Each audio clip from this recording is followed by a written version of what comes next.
Good morning, students. You are welcome to CR International Online Classes. आप सभी की summer vacations अच्छी बीत रही होंगी, यही गुजारिश है।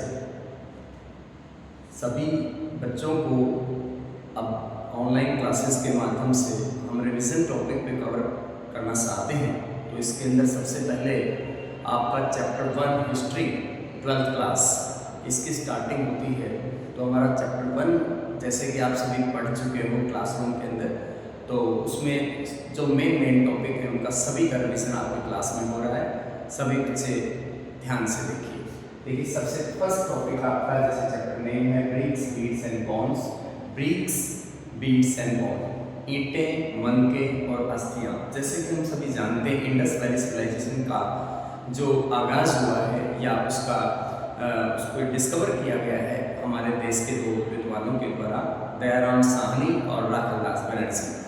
दयाराम साहनी ने हड़प्पा की खोज 1921 में की है और 1922 में राखलदास बनर्जी ने मोहनजोदड़ो की खोज 1922 में की है। इस तरह से दोनों एक साल के अंदर पे दोनों ही प्रमुख शहरों को खोज लिया गया है। इंडस वैली सिविलाइजेशन जो हमारे इंडिया से बिलोंग करती है। बड़े ही गर्व करने लायक बात है कि पूरे विश्व में सबसे बेस्ट जो सभ्यता मानी जाती है अर्बन, कंप्लीटली अर्बन सिविलाइजेशन ये रही है।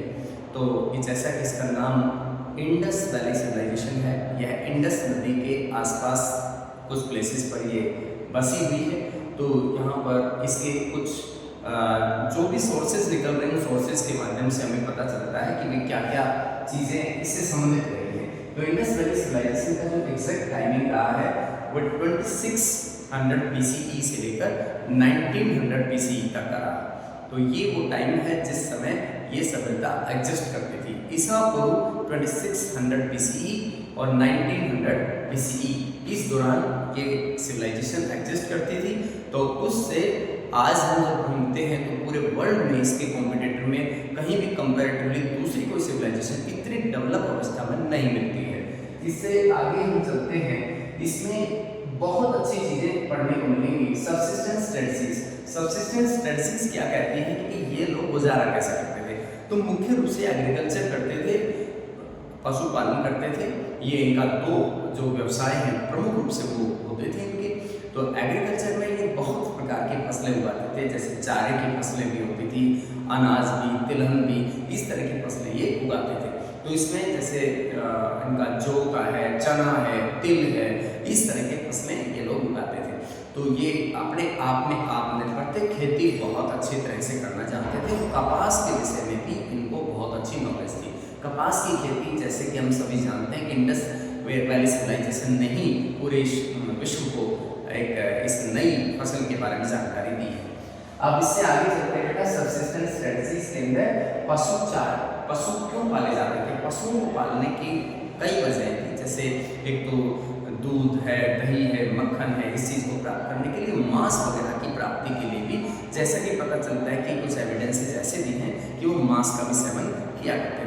तो ये पता चलता है कि इंडस वैली सिविलाइजेशन जो है वो ज़्यादातर लोग शाकाहारी थे, लेकिन उनमें से कुछ परसेंट लोग ऐसे भी थे जो मांसाहारी भी हो सकते हैं।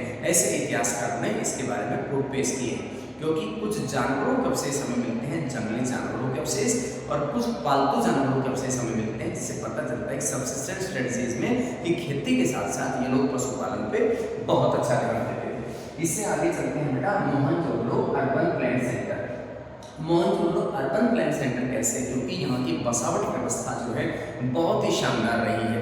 इसके अंदर सबसे पहले नालियाँ बनाई गई हैं, ड्रेनेज सिस्टम को डेवलप किया गया। ड्रेनेज सिस्टम को डेवलप करने के बाद सड़कें निकाली गई हैं, उसके बाद बिल्डिंग्स बनाई गई हैं।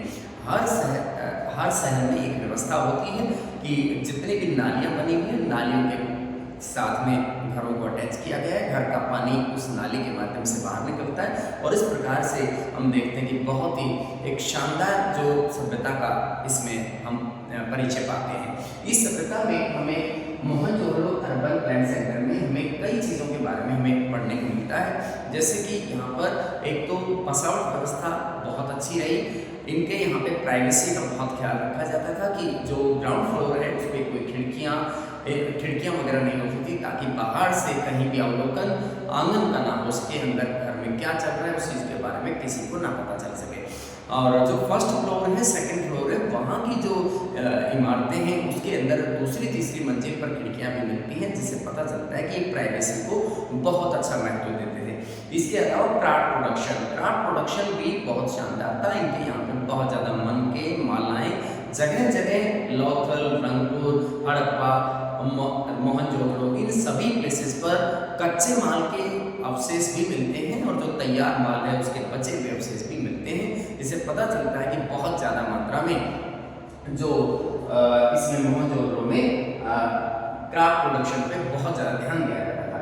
इसके अलावा डोमेस्टिक आर्किटेक्चर की बात करें, डोमेस्टिक आर्किटेक्चर में इनकी जितनी भी बिल्डिंग्स होती थी इनको बाहर से एनक्लोज किया जाता था, यानी बहुत से दरवाजे नहीं होते थे घर के अंदर, केवल एक मेन दरवाजा मुख्य द्वार जो होता था वह एक रास्ते के साथ खुलता था, बाकी और जो है चारों तरफ से उसको कवर करके रखते थे। और इसके अलावा इसके अंदर आंगन जो होता था वह बिल्कुल सेंटर में होता था और उसके चारों तरफ भवन बनाए जाते थे। सिर्फ और सिर्फ सिक्योरिटी पर्पज से ऐसा किया जाता था। इस गर्मियों के सीजन में जैसे महिलाएं कपास का या कपड़े बनाने का काम या सूत बनाने का काम, इस तरह के कार्य बहुत से किया करते हैं। इसके अलावा चलते हैं आगे ट्रैकिंग सोशल डिफरेंसेस। हमें पता चलता है कि यहाँ पे हर व्यक्ति की सिचुएशन बराबर नहीं है।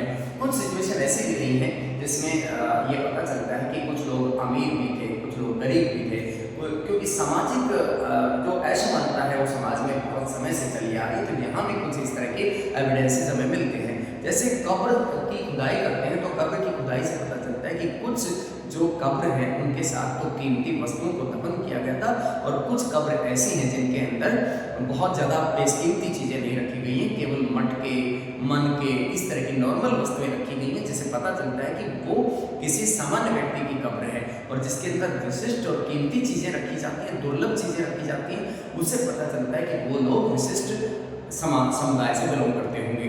इसके अलावा और आगे पता चलता है इसमें एक जिसमें वस्तुओं के इस्तेमाल के बारे में पता चलता है कि यहाँ पे फ्योन्स नाम का एक बर्तन है, जिससे पता चलता है कि उसमें सेंट रखा जाता था, सेंट का इस्तेमाल किया करते थे, सुगंधित पदार्थ का इस्तेमाल ये किया करते थे, जो कि अपने आप में एक लग्जरी आइटम है। उसको बनाना बहुत मुश्किल था, दूसरे क्षेत्रों से उसे मंगवाना पड़ता था।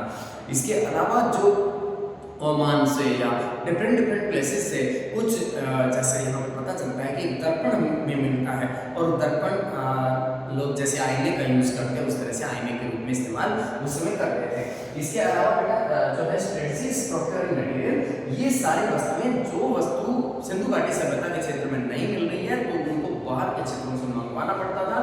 उसके लिए उन्हें अभियान भेजने पड़ते थे। जैसे साउथ इंडिया का इसमें पता चलता है, साउथ इंडिया में कर्नाटक में जो कोलार माइंस आज के समय में फेमस है, ये उस समय वहाँ पे भी सोने की आपूर्ति वहीं से होती थी। राजस्थान की खेतड़ी सिंघाड़ा से ये उसी कंपैरेटिवली दूसरी गणेश्वर जोधपुर संस्कृति का पार्ट होती थी, वहाँ से ये लोग मतलब तांबे का आयात किया करते थे और इसके साथ साथ ओमान से भी तांबा मंगवाया जाता था। इस तरह की इनके आपस में आदान प्रदान का पता चलता है कि ये जो सभ्यता है इसके लोग मेसोपोटामिया सभ्यता के लिंक में रहे हैं और हमारे देश के अंदर उस समय समकालीन जो सभ्यताएं रही उनके भी मतलब उनके साथ उनका संपर्क रहा है। इसके अलावा सील्स के बारे में जानते हैं। इसमें तरह तरह की सील्स मिलती हैं। जैसे कोई वस्तु भेजी जाती है या वस्तु मंगवाई जाती है उस पर स्पेशल स्टैंप लगाया जाता है ताकि प्रूफ हो सके कि यह वस्तु भेजी गई है तो किसने इसे भेजा है और ये किस व्यक्ति के पास जानी है।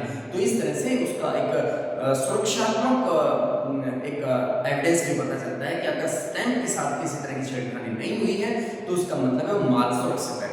जैसे एक बड़े बोरे के अंदर कोई भी वस्तु रख दी गई और उस बोरे को बांध करके उस पर गीली मिट्टी लगा करके उस पर स्टैंप लगा दी जाती थी, तो इससे प्रूफ होता था कि अगर बोरे के साथ किसी प्रकार की छेड़खानी हुई है तो वह स्टैंप को जरूर टूटी हुई मिलेगी। तो इससे पता चल जाता था।